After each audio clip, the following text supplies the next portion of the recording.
It's amazing to me how the concept that life began from nothing and how life sprang from a prebiotic soup, if you will, how that has permeated our society, has permeated everything from entertainment to scientific books. I mean, I remember watching a cartoon years ago. I think it was Fantasia. And do you recall that? And even in that cartoon, we get the idea how out of a little pond, as Darwin said in his book on the origin of species, that life sprang forward. And that concept has permeated our intellect, our collective minds, if you will. And it's just out there. And most, especially most people that are not Christians, believe that. And so it would make sense, would it not, that if life could spring forth from a little pond, if it had the right ingredients in it, and if right temperature, right atmosphere, and whatever, wouldn't it make sense that mankind would be able to create life? Because we're talking about life occurring spontaneously, not life by an intelligent design. This is what the evolutionists believe. So if I can control those things, I mean, let's assume that I'm intelligent or some scientist is intelligent. If I can control those things now, if I apply an intelligence to that, then does it make sense that I could be able to form or create some rudimentary, at least, form of life? Would make sense, wouldn't it? Well, that's basically since the time of Darwin, that's basically what scientists have been trying to do. They have been trying to devise some way, some experiment where you could create life. And the idea is if we can create life, if science can create life, then that somehow proves evolution. Okay, now see, that to me is working backwards a little bit because you've applied an intelligent design to it, but somehow proves evolution.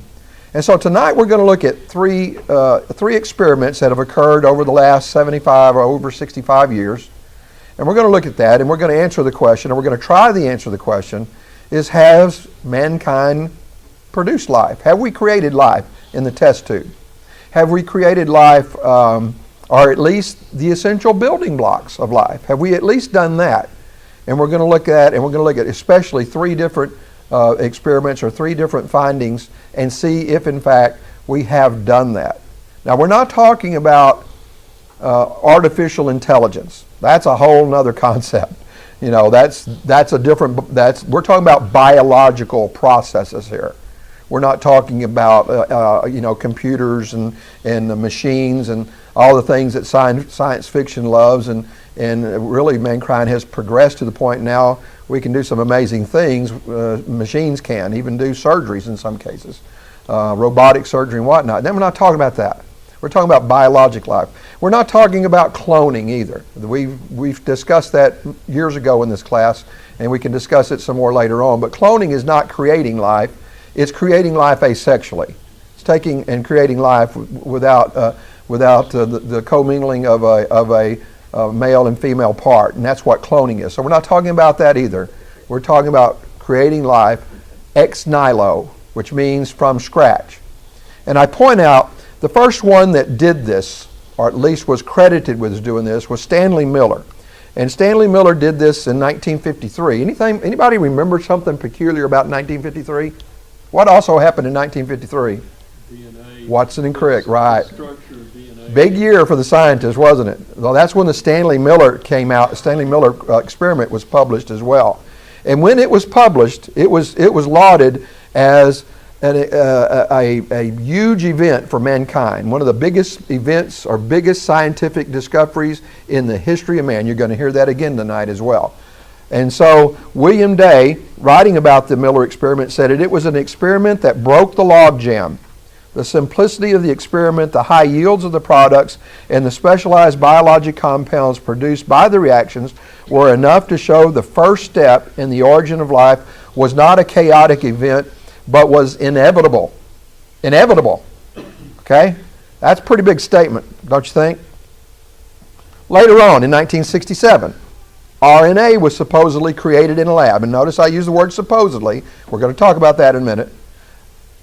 When I want to tell you, we'll get ahead of ourselves just a little bit here, but most people believe the Stanley Miller experiment actually failed. And most scientists, when I say people, I'm not talking about creationists, I'm talking about scientists. They believe the Stanley Miller experiment failed.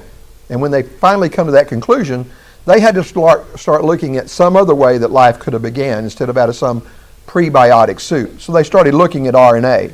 And they supposedly created RNA in the lab. And then in 1980s, after this, and a lot of more experiments and so forth looking at RNA, Thomas Seck and Sidney Altman demonstrated that RNA can sometimes act like an enzyme. And this is just a picture of RNA on the right with DNA on RNA on the left, DNA on the right. And so, if RNA can act like an enzyme, and there's really debate on that to some degree, and as Hugh Ross has said, and I have it in your paper, that really takes a little bit of a leap of faith to even go that route. But if it can, then people started postulating, such as Walter Gilbert, that RNA might be able to be synthesized without proteins. And that was big because proteins were thought to be necessary for life to begin, and the Miller experiment failed. So now we got to get RNA going first. Yeah. And so they proposed what's called the RNA world. And then finally, the third experiment, which is the most recent, was done by a fellow by the name of Jed Craig Venter, who's a physician, also an experimenter and a biologist, and using a computer synthesized the largest piece of DNA ever, placed it in a bacterium cell, thus producing the first human-designed life form. Guess what? This was also called one of the most important findings in mankind, the most important achievement in the history of mankind. The Financial Times stated, it seems to extinguish the argument that life requires a special force or power to exist. Similar to words we saw with the Miller experiment, wasn't it? Andrew Brown of the London paper, The Guardian, called it a complete victory for materialism. Naturalism, materialism. This was a complete victory. This experiment that was done just 4 years ago. And we're going to look at it. And then Venter himself, referring to this new man-made self-replicating species, called it a philosophical advance as much as a technical one. It was a very profound technical advance. I will tell you that ahead of time. It was very, very profound technical advance. I don't think it was so much a philosophical advance as Dr. Venter did, but that's what he called it. So we're going to look at these. We're going to look at these in some detail. And so the question then becomes, has mankind really created life ex nihilo, which means basically out of nothing or from scratch? Now, even if man created life from these chemicals, you still got to explain where the chemicals came from, but that's a different story we're going to say for the second half of our studies on creationism. So let's look at the Miller experiment, and you will sometimes see it referred as the Miller-Urey experiment. The reason is that Miller was a graduate student when he did this, and his advisor was Urey at the time at Chicago University, and so that's why you'll see it called the Miller-Urey experiment. First of all, to give you a little background on how Miller decided to do this experiment, 2 evolutionists and origin of life scientists way back in the 1920s, A.I. Oprin, a Russian, and J.V.S. Haldane. Do you remember that name from last week? If you're paying attention, Haldane's dilemma about how the evolution of man could have occurred and make it difficult. Anyway, they independently decided that, or suggested that, lightning striking some chemical mixture in a primitive atmosphere could produce amino acids, which in turn could eventually lead to life. It's just a postulation based upon Darwin's theory and based upon what Darwin said about some warm little pond. So as a result of that, Miller in 1953, he built this apparatus, placed chemicals in it that he thought were present at the dawn of life with an atmosphere conducive for life, ran an electric current through it, producing a spark which eventually led to the production of some amino acids. This is what it looked like. You'll see this in every high school textbook. Every high school textbook that deals with biology that speaks about evolution will show this textbook. And this is, I'm not to go into detail what the apparatus looks like, but I just wanted to show you what the apparatus looks like. And after this was done, it was lauded, as we said, as a stupendous success, and it's still featured in those textbooks. And yet most geochemists now realize that the experiment was actually a failure. Why did they reach such a conclusion?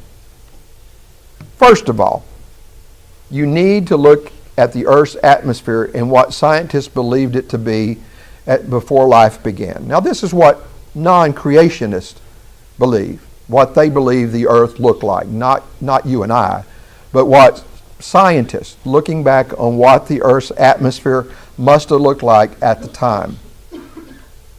Presently, the Earth's atmosphere contains 21% oxygen, and believe it or not, it would have prevented life from forming at the dawn of life if you had oxygen present.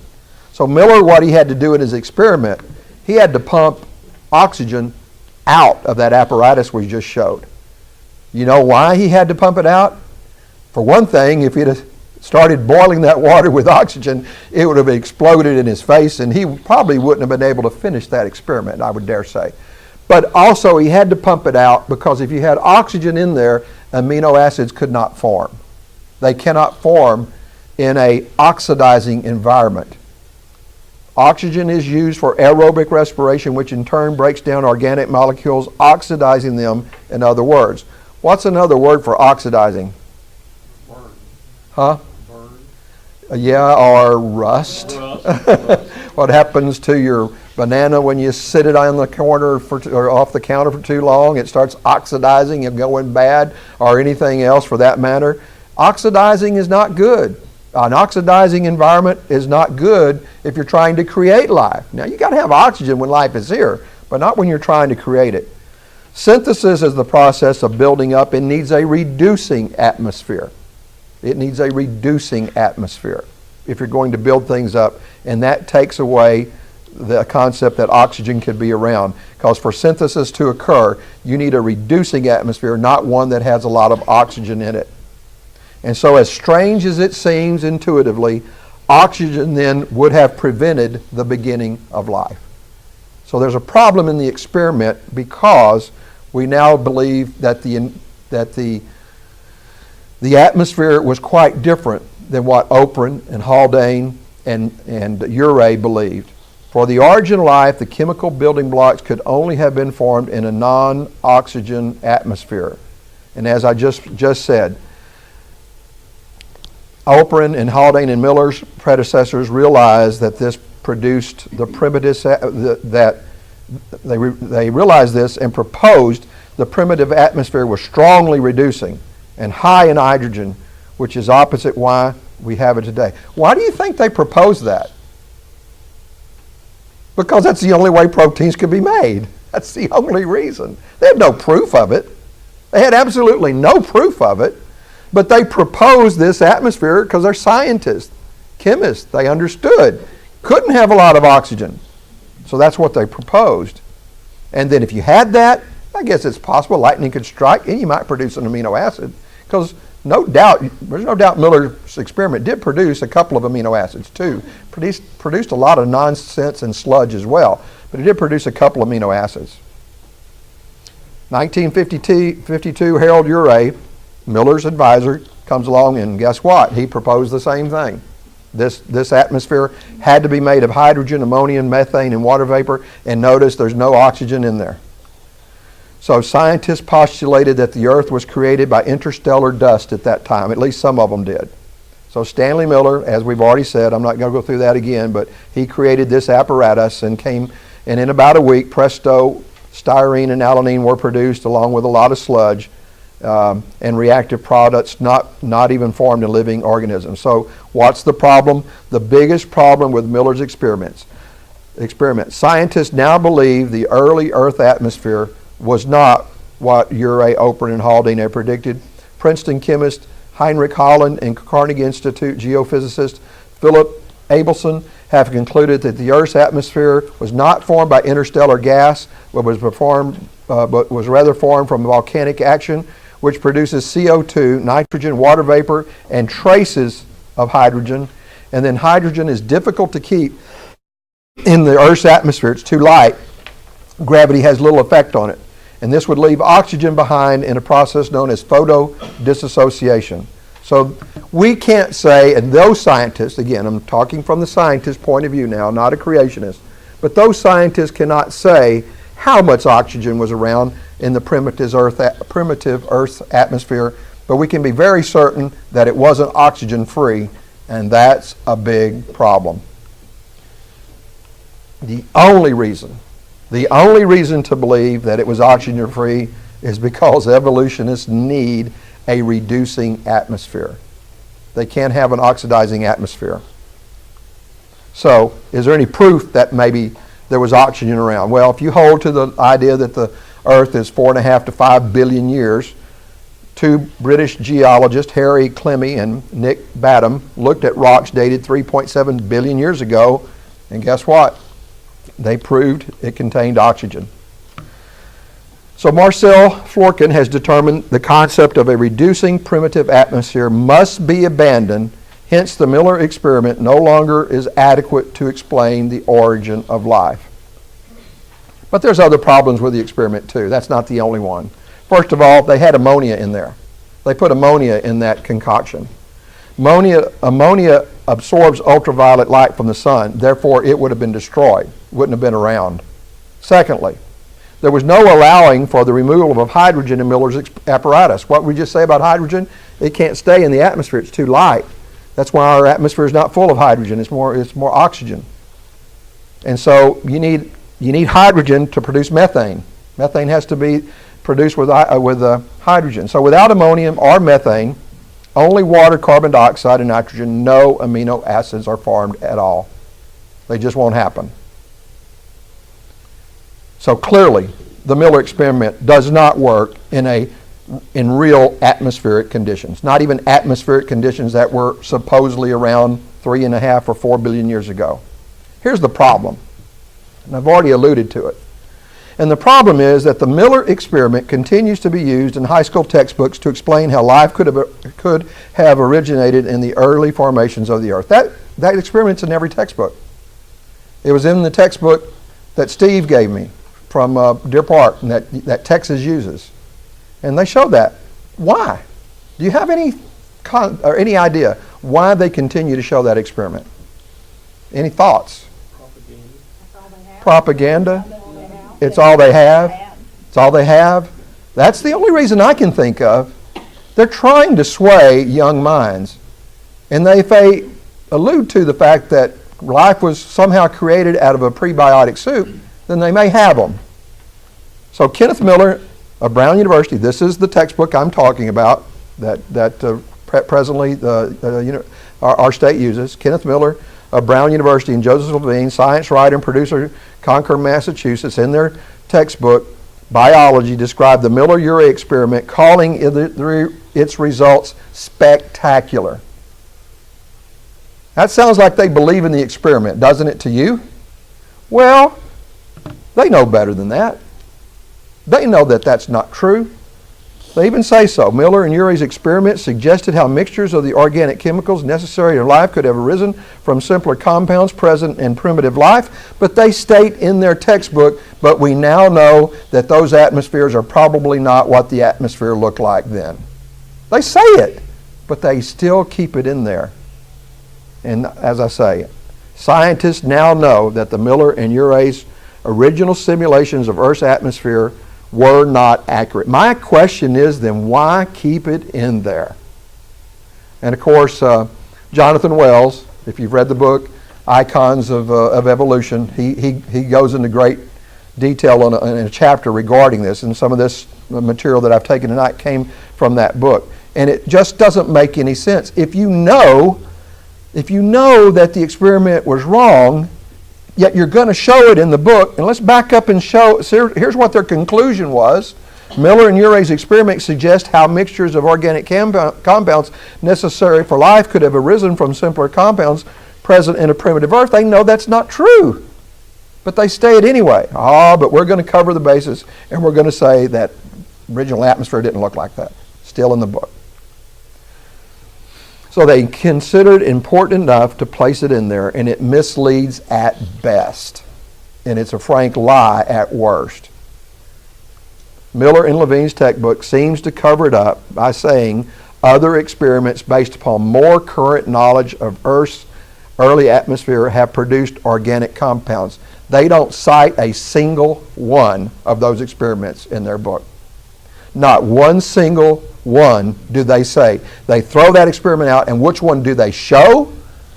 They show this one, the Miller experiment, and it's disingenuous, to say the least. It's a propaganda. Who said propaganda? So it's propaganda. It's all they've got. And there haven't been. Now I think, can't read Miller and Levine's mind, but I think what they're alluding to is what we're going to talk about next, and that's the RNA world. But Miller himself, not Kenneth Miller, two Millers here. There's Stanley Miller, who did the Miller experiment, and this is Kenneth Miller. Miller did do an experiment where he produced some nucleotides, supposedly naturally. But here's a big important difference there. These are not proteins. These are nucleotides.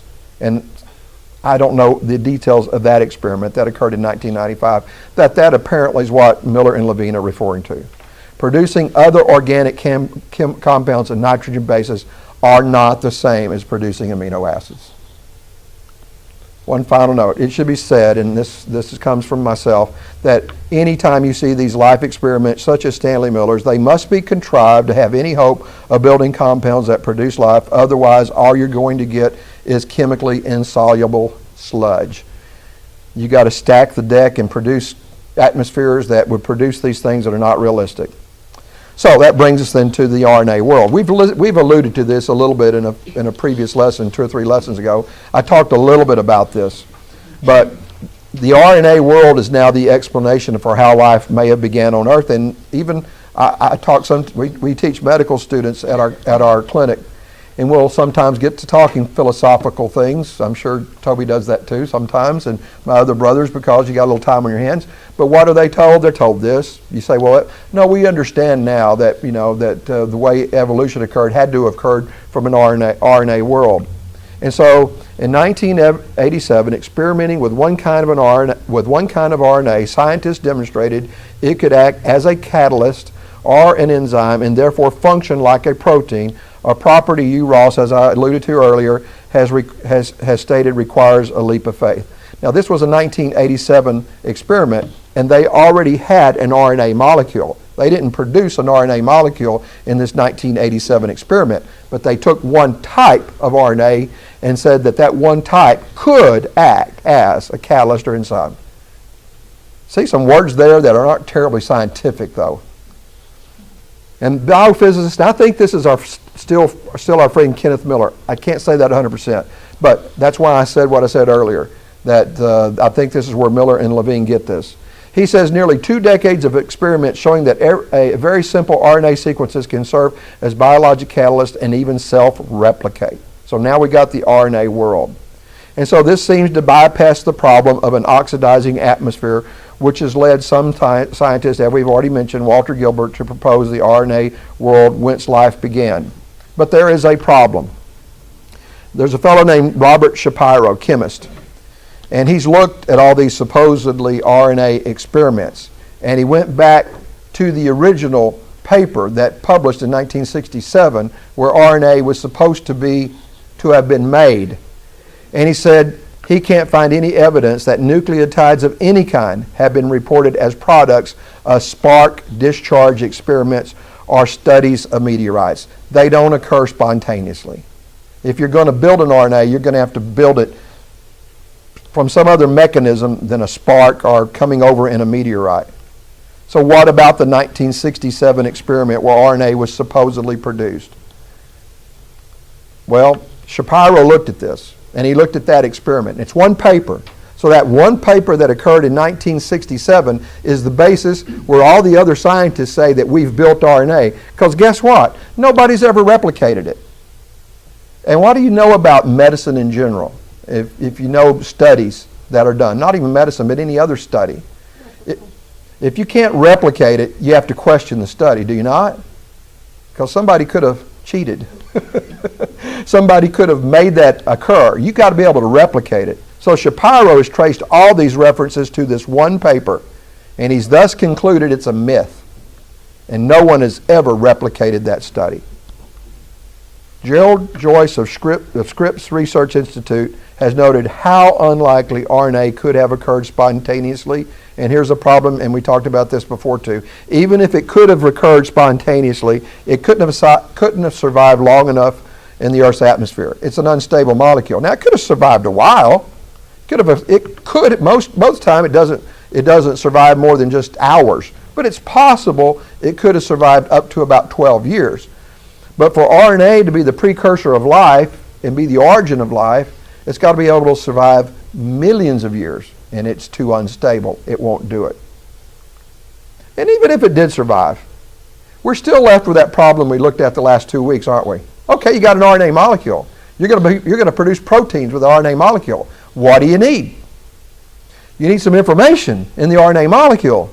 Those nucleotides have to be arranged in a specific order to produce even one protein. So you're still left with a problem. Where does the information now come from? You still got the problem. Where did the information come from? No one has ever shown that RNA could be formed before the living cell. You need protein to form RNA. And it's clear to everyone but evolutionary scientists that life did not start with RNA. I say everyone. Unfortunately, everyone is a lot of people because they have propagandized the entire scientific world, but people haven't looked at it. You know, I find it odd that sometimes creationists, sometimes we get looked at as ignoring science. Well, who's ignoring this stuff? It's scientists that is ignoring it. We're not ignoring it. We're looking it straight in the face. The catch-22, and this slide probably should have been before the others, but when I'm writing this, sometimes I get them out of sequence a bit. And the other catch-22 is that the presence of nitrogen-rich chemicals is needed to produce nucleotides, but the nitrogen-rich chemicals prevent the production of ribose. What is RNA? Ribose nucleic acid. So you've got to have ribose. And nitrogen-rich chemicals prevent production of ribose. RNA's world is a fantasy. It's just an absolute fantasy. But it's what we are living with today. No one has postulated anything else. And finally, we were going to look at that thing that was called a victory for materialism. Victory for materialism.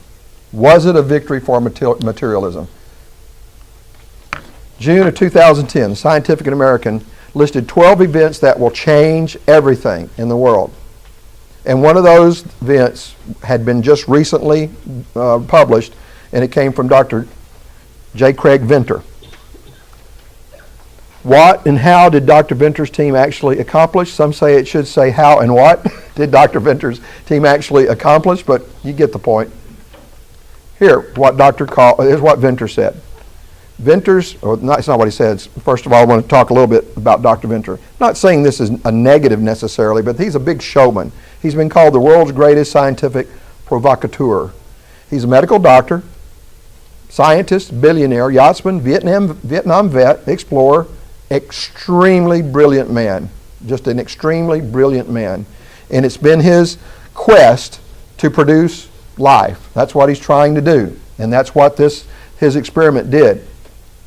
So assembling a team of scientists throughout the world and spending, the best I could calculate, because I saw the figure in pounds, and the figure in pounds was like 30 million pounds. I don't know why it was an English paper that I was looking at. I mean, it's at least $40 million, probably a lot more than that. And they created this new species of bacteria. That's what they did. How did they do it? Here's how Dr. Venter explained it. This was an interview by CNN. Dr. Venter explained in short terms how this was accomplished. It was built from, quote, 4 bottles of chemicals. That sounds pretty amazing right there. I just threw a bunch of chemicals in, and that's how we built this. But what were in those chemicals? They were base pairs. Where do you get base pairs? From chromosomes. They were nucleotides and base pairs. So that's what the chemicals were, though. He put those chemicals in a bottle. Using a computer, they assembled these nucleotides together.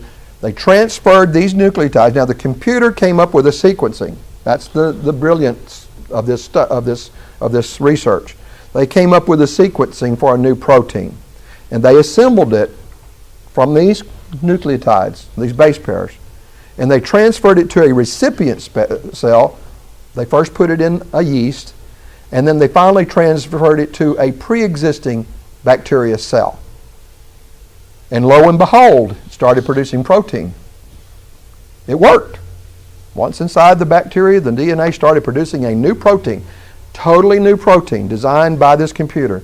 And it, quote, totally transformed that cell into a new species coded by synthetic chromosomes. Now, does that sound pretty impressive to you? I mean, it really is. Because what could you do with that? Think about what you could do with that.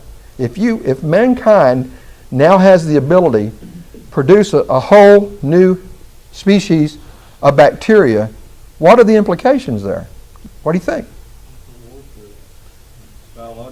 Biological warfare is the first thing that comes to mind. This is very important information that you don't want just anybody getting a hold of. You could potentially design a bacteria, or I guess even a virus down the road, that could do some significant damage. Now, you could design a bacteria that could do some significant good too. And you could wipe out some diseases. It's got major implications. And it was clearly, as I've stated, a monumental achievement, and its scientific implications are that you can really get your mind going on something like this, on what could happen. And I'm sure down the road we'll see some, if not already, some books and movies based upon ideas like this. But was it really producing life ex nihilo? That's the question. Was it really that?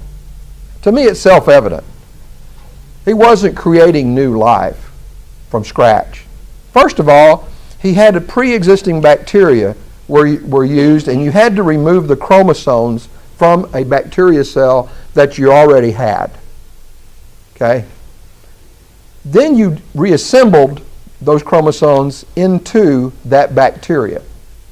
But you didn't even have those chromosomes or those base pairs, you didn't even assemble them. You'd already gotten those out and put them in that, quote, bottle of chemicals that Venner talks about. So it's real evident that it wasn't creating it ex nihilo. The material used was not material made by human beings. Dr. Venner himself acknowledged this when he was asked by CNN, "Did you create life?" His answer, "We created a new cell. It's alive, but we didn't create life from scratch." He admits that. But it does have some implications. But what I think it doesn't have is Venter's team did not extinguish the argument that life needs a special force or power to exist. To me, on the contrary, it actually reinforced it. So that's just a lot of nonsense. You know, evolutionists and materialists and naturalists are looking for something. This was something they could grab hold of. Here, now explain this to me. In actuality, there's been an extraordinary achievement by Venner's team, no doubt about it, but it's not creating life ex nihilo.